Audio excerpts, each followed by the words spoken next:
Queridos irmãos, semana passada nós falamos muito sobre a oração, a importância da oração, os aspectos da oração, o que é a oração, falamos o que não é a oração, que corremos o risco de transformar a oração numa espécie de magia, onde Deus é colocado no lugar de servo, e eu vou pedindo a Ele, e Ele me dá tudo aquilo que eu quero, porque eu quero. E isto nós vimos na semana passada, né? Isso está longe de ser oração. Mas o diálogo com Deus, o relacionamento com Deus, a oração, para quem não se recorda, para quem não esteve aqui na semana passada, a oração mais do que qualquer coisa é conhecer a Deus. Se eu rezo e eu não saio transformado por conhecer a Deus, isto é oração. Então significa que eu não estou rezando. Se eu rezo e eu não estou entrando em Deus, eu não estou conhecendo a Deus, na intimidade de Deus, então a minha oração está errada. Quanto mais eu rezo, mais eu deveria saber quem Ele é. Quanto mais eu rezo, mais eu sei quem Ele é. E por isso, quanto mais eu rezo, mais próximo da bondade eu fico, então mais eu sou bondoso. Quanto mais eu rezo, mais próximo da pureza eu fico, então mais eu sou puro. Eu sou transformado por aquele que é. Por isso eu rezo. Eu rezo para conhecer a Deus. Esta deve ser a maior motivação da minha oração. Vamos analisar este texto de hoje a partir desta mesma ótica da oração. Em primeiro lugar, o texto começa explicando a intenção de Jesus ao contar esta parábola. O texto de São Lucas diz: Jesus contou esta parábola para alguns que confiavam na sua própria justiça e desprezavam os outros. Esta parte escrita, alguns que confiavam na sua própria justiça, ela remete ao tema da justificação. Esse tema da justificação, ele é muito tratado nas cartas de São Paulo. E São Lucas, ele era discípulo de Paulo. E por isso este tema é muito recorrente nas cartas de São Paulo, tanto no Evangelho de São Lucas, o tema da justificação. Vamos explicar. No Antigo Testamento, eles achavam que eram justos pelas coisas que eles faziam. A palavra justiça, a gente pode colocar aqui, ela tem a mesma raiz no hebraico da palavra santo. Ou seja, eles se justificavam por aquilo que eles faziam. Eles se santificavam pelas obras, as obras da lei. Então eles faziam muita coisa, muita obra, e vivem como se fossem salvos. E por isso eles olhavam com soberba para os outros. O que São Paulo e São Lucas eles querem dizer aqui? A justificação não vem pelas nossas obras, mas ela vem pela graça de Deus. A santidade não vem por outro meio, senão pela graça.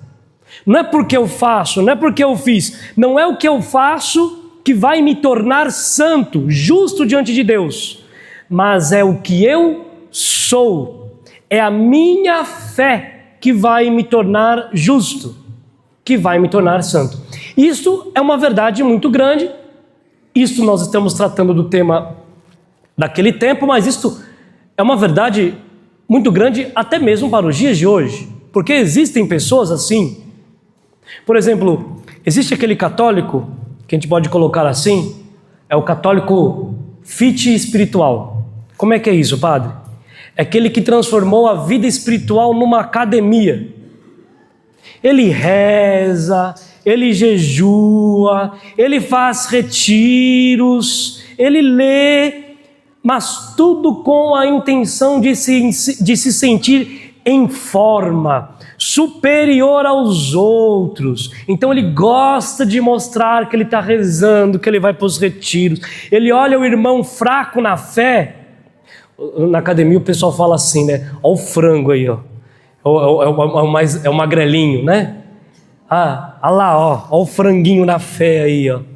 É assim. ao irmão fraco na fé como alguém fora de forma, alcançando um ar de desprezo espiritual.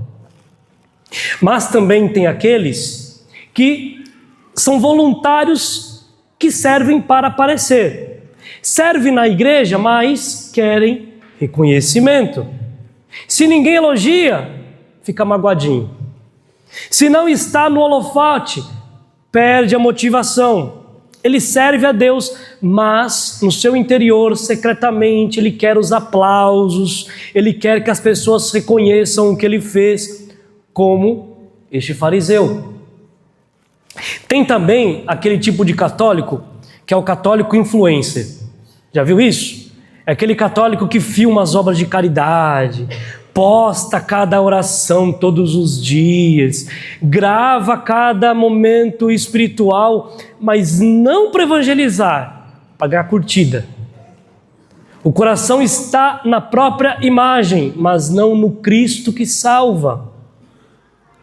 Tem aquele católico que é aquele católico colecionador de eventos. Já viu isso?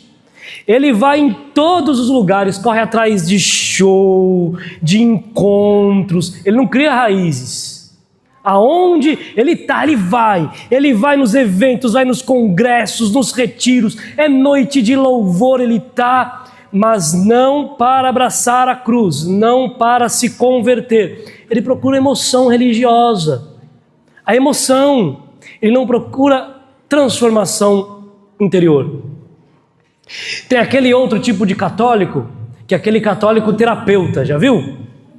Que escuta todo mundo, aconselha bem, evangeliza os outros, mas ele mesmo não se confessa. Mas ele mesmo não faz direção espiritual. Ele mesmo não se examina. Ajuda todo mundo a se converter, menos a si mesmo. E Jesus Cristo deixa isso muito explícito na parábola. 2 homens sobem ao templo para rezar. Olha, 2 homens sobem ao templo para rezar. Ele não está dizendo que os 2 homens não são religiosos, ou que um é e o outro não é. Ele está dizendo, os 2 homens são religiosos. São 2 pessoas religiosas. Eles estão subindo ao templo para rezar. O templo naquela época não é que nem a gente tem aqui, tá? O templo para os judeus naquela época, eles dividiam o templo em partes. Então era por hierarquia.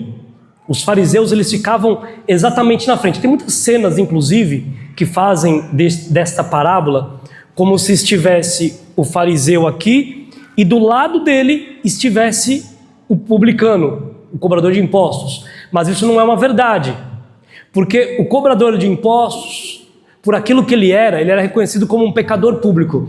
Então ele ficava no átrio do templo, ele ficava do lado de fora. O cobrador de impostos, o fariseu, ele ficava aqui na frente, e o cobrador de impostos, ele ficava do lado de fora do templo. Para você ver a arrogância do fariseu. Ele nem está vendo o cobrador de impostos. Ele nem está vendo aquele homem. Existe aqui uma diferença. E outra coisa, né? Quando a gente fala que a palavra fariseu, a nossa cabeça já está marcada. Porque quando a gente fala fariseu, o que vem na sua cabeça? Vem hipócrita. O fariseu, quando fala fariseu, vem um cara chato, né? Um cara rude, um cara soberbo. Mas naquele tempo não era assim. A comparação aqui que Jesus está fazendo no templo era como se fosse um exemplo. O Senhor está usando um homem, um fariseu, que era exemplo de religiosidade, um exemplo de justo contra um homem pecador público. Esse era o modelo. O modelo de comparação era isso. Então os 2 homens, um fariseu, um exemplo para todos. Todos que olham podem olhar aquele homem como exemplo. Era isso. E um cobrador de impostos, ou seja, um pecador público. E ele diz, o fariseu rezava rezava assim, de pé, em seu íntimo. A tradução aqui, mais exata, né, desse rezava para o seu íntimo, é proselton, que significa assim, ele reza para si mesmo, né, não no seu íntimo, mas ele reza para si mesmo. Ou seja, ele havia transformado o seu próprio ego, o seu próprio eu, no objeto do seu próprio culto. Ele reza para si mesmo. É assim que ele rezava. Enquanto pecador, o que ele faz? Ele reza com uma simplicidade: tende piedade de mim, que sou pecador. Aqui a palavra também, este tende piedade de mim, que sou pecador, é como se ele olhasse para Deus e dissesse assim, uma forma mais clara, uma tradução mais clara: Senhor, sede-me propício. Nas ladainhas a gente usa isso, muito esta palavra, sede-me propício. Sede-me propício, Senhor. O que significa esse sede-me propício, né? A palavra propício, não vou explicar tudo aqui, mas a palavra propício, ela tem a ver com sacrifício. A palavra propício tem a ver com sacrifício. Muito usada, como que um sinônimo. Então, é como se aquele pecador público, ele está se oferecendo em sacrifício. O que é o sacrifício? O sacrifício é aquilo que a gente faz, a palavra sacrifício, né? Tornar o ofício sagrado. Tornar o ofício sagrado. Aquilo que eu apresento, ele se torna sagrado. Ou seja, eu torno aquilo, o meu ato sagrado, por meio de uma oferta. Por exemplo, eu faço jejum. Então, o meu jejum torna os meus atos sagrados. Eu estou ofertando o meu jejum para que os meus atos se tornem sacros, sagrados. Por isso que nós chamamos de sacrifício. Então, existe uma oferta aqui. Para que haja sacrifício, é necessário uma oferta. E o que ele está dizendo aqui para Deus? Senhor, sede-me propício. Ou seja, eu estou apresentando a minha alma como sacrifício a ti. Ele está ofertando a alma dele, a alma penitente dele. Ele está se apresentando para Deus. Ele está apresentando para Deus o seu coração destroçado. Os sacrifícios antigos, como é que eram feitos os sacrifícios antigos? Você pegava, imagina um carneiro, aí chegava no altar do sacrifício, você destroçava o carneiro. Vísceras, coração, sangue, aquela coisa bem nojenta. Imagina, este era o sacrifício. Ou seja, quando alguém se apresenta, ele está se apresentando aquela coisa nojenta, o coração destroçado, as vísceras, o interior, tudo está apresentando. O meu coração destroçado, eu sou este sacrifício. Quando o judeu, né, naquele tempo, eles apresentavam o sacrifício, eles apresentavam por quê? Porque eles não poderiam se apresentar para Deus. Mas quem deveria estar naquele sacrifício? Quem era? Eu que tinha que estar naquele sacrifício. Então o sacrifício é como se fosse uma troca. Era como se fosse uma troca. Eu apresento o animal, eu estou matando este animal, estou imolando este animal, mas quem deveria estar ali destroçado sou eu. Então a oração deste publicano é uma oração verdadeira. Ele não se compara a ninguém, ele não mostra o seu currículo religioso, ele não busca justificativa própria, ele só diz ao Senhor: Senhor, sede-me propício, tende piedade de mim, Senhor, eu que sou pecador. Ele apresenta o seu coração destroçado, porque é este o verdadeiro sacrifício, a minha alma penitente. Este é o sacrifício que o Senhor deseja. Essa pequena frase revela uma alma inteira lançada nos braços da misericórdia. O publicano não oferece a Deus as obras que ele fez, mas oferece a Deus o seu coração quebrado, o que ele é. Este é o sacrifício agradável a Deus. É isso que nós devemos aprender a fazer na nossa oração, porque às vezes quando nós chegamos para rezar, nós apresentamos muito mais quem nós somos, o que nós fazemos, o que nós fizemos durante a nossa vida, do que o nosso coração quebrado, do que a nossa verdade, do que, Senhor, olha, eu sou isso daqui, viu? Eu sou muito ruim. Por exemplo, o fariseu, o que o fariseu ele quer fazer? O que o fariseu ele quer fazer? Ele quer impressionar a Deus. Ele quer impressionar a Deus com ele mesmo. Tudo aquilo que o fariseu faz não é ruim. Ele dá o dízimo, ele não é, ele de fato ele não é ladrão, ele não é desonesto, ele não é adúltero. Ele faz tudo aquilo que ele está fazendo. Tudo aquilo que ele fala, ele realmente faz. Ele jejua, ele dá o dízimo, ele faz.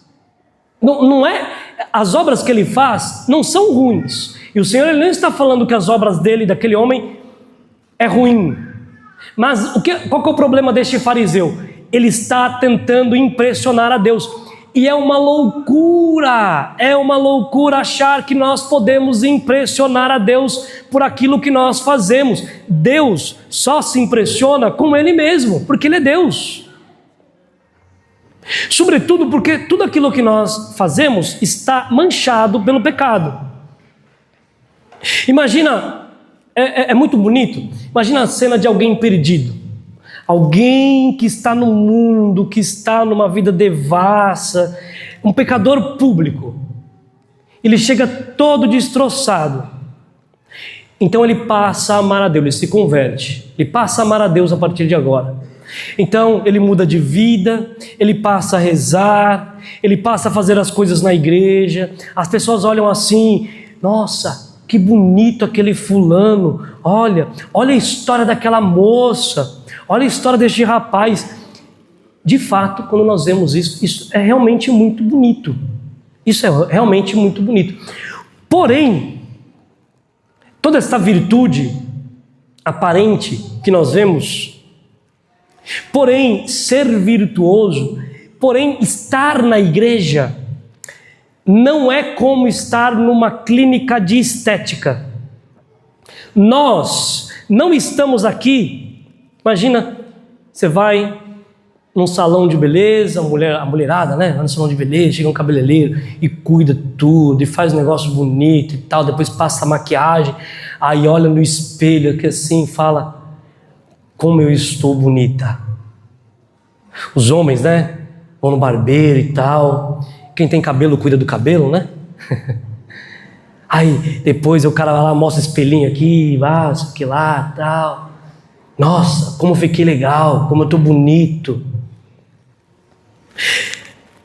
A igreja não é para isso. A igreja não é para mostrar a minha beleza. A igreja não vai ter ninguém com o espelhinho atrás de você falando, olha como você está bonito. Olha como você está bom.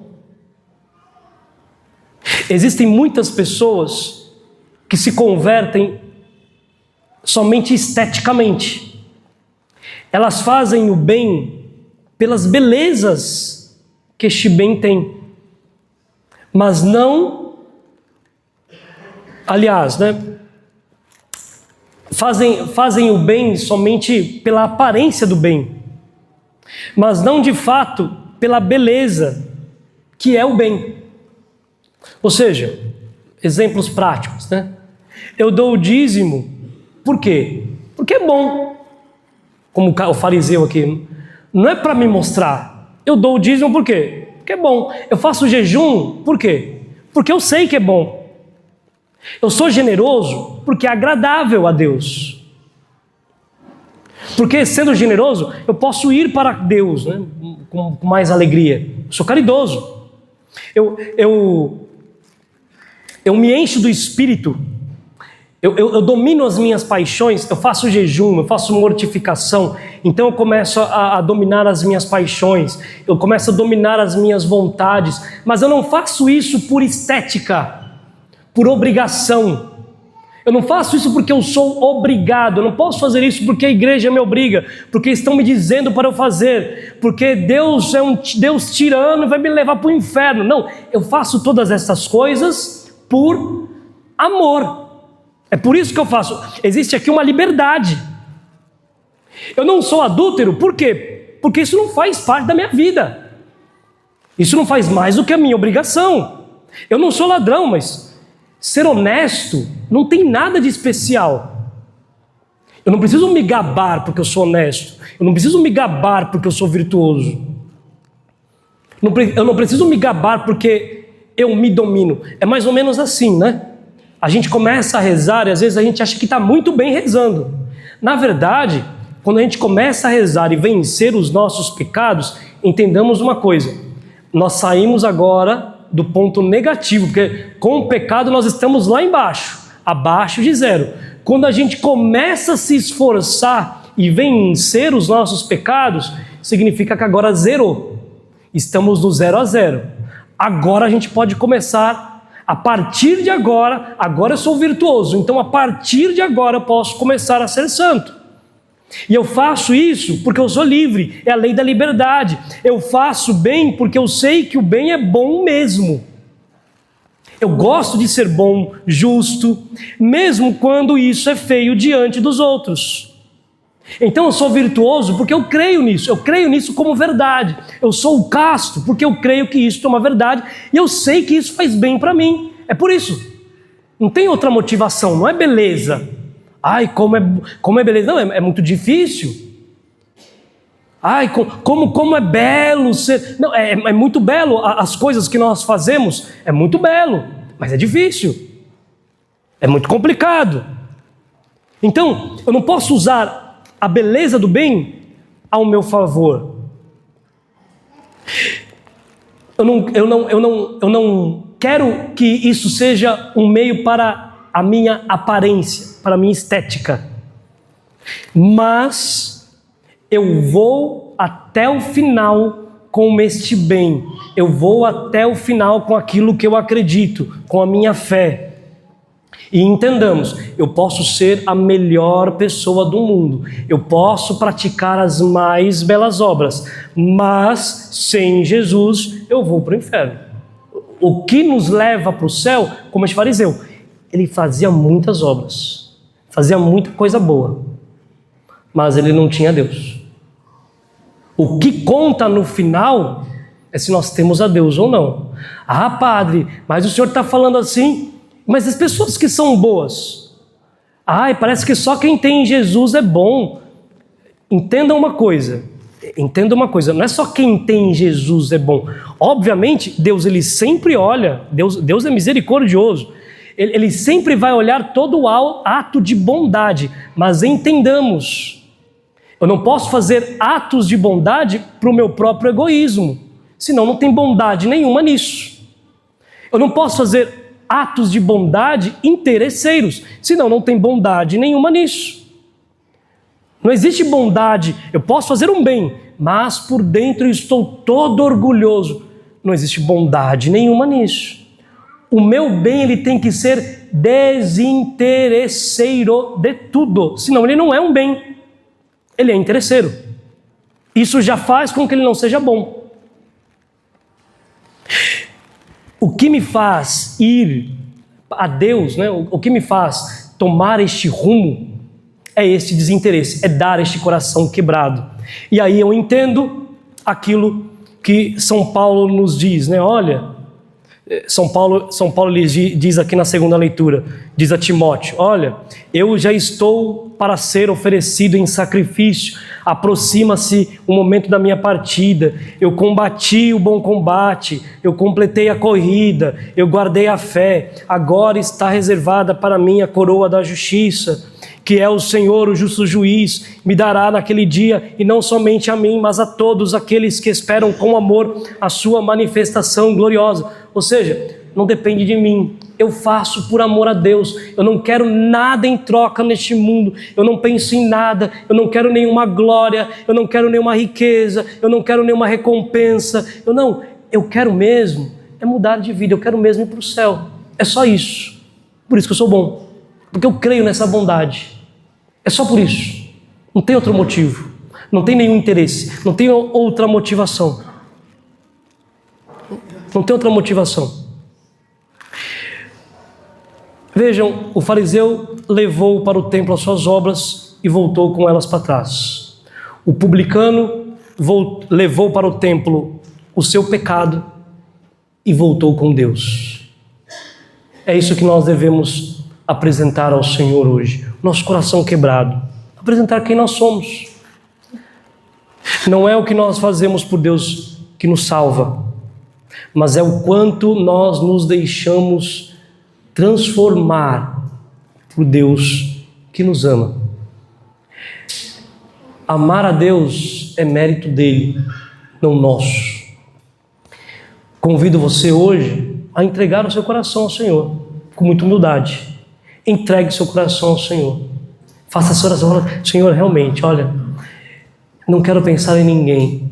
Estou aqui, eu não penso em nenhuma outra pessoa que não está aqui.